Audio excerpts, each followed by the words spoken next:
அரசு நிகழ்ச்சிகளில் முதலில் தமிழ்த்தாய் வாழ்த்து பாடுவது கட்டாயம். முதல்வர் விஜய் கொண்டு வந்த தனி தீர்மானம் திமுக, அதிமுக உள்ளிட்ட அனைத்து கட்சிகளின் ஆதரவோடு ஒருமனதாக நிறைவேறியது.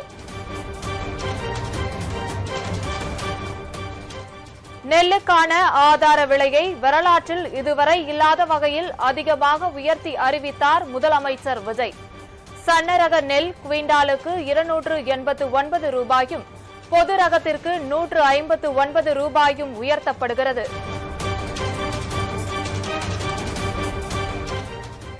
கரும்புக்கு டன் ஒன்றுக்கு ஊக்கத்தொகையாக 709 ரூபாய் வழங்கப்படும். இதன் மூலம் கரும்பு கொள்முதல் விலை 4000 ரூபாயாக உயர்வு.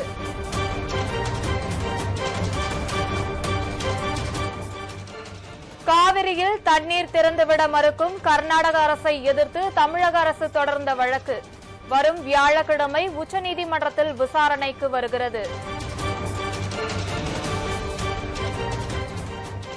ஜார்க்கண்டில் அரசு பணி தேர்வுகளில் முறைகேடு நடந்திருப்பதாக குற்றச்சாட்டு.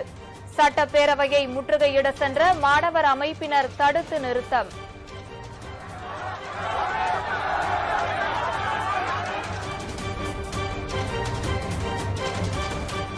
சதுரகிரி சுந்தர மகாலிங்கம் கோவிலில் ஆடி அமாவாசையை முன்னிட்டு சிறப்பு பூஜை.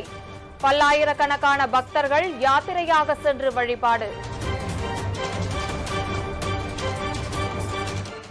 சென்னை அருகே நள்ளிரவு பயங்கர தீ விபத்து. பழுது பார்ப்பு கூடத்தில் நிறுத்தப்பட்டிருந்த 5 லாரிகள் எரிந்து நாசம்.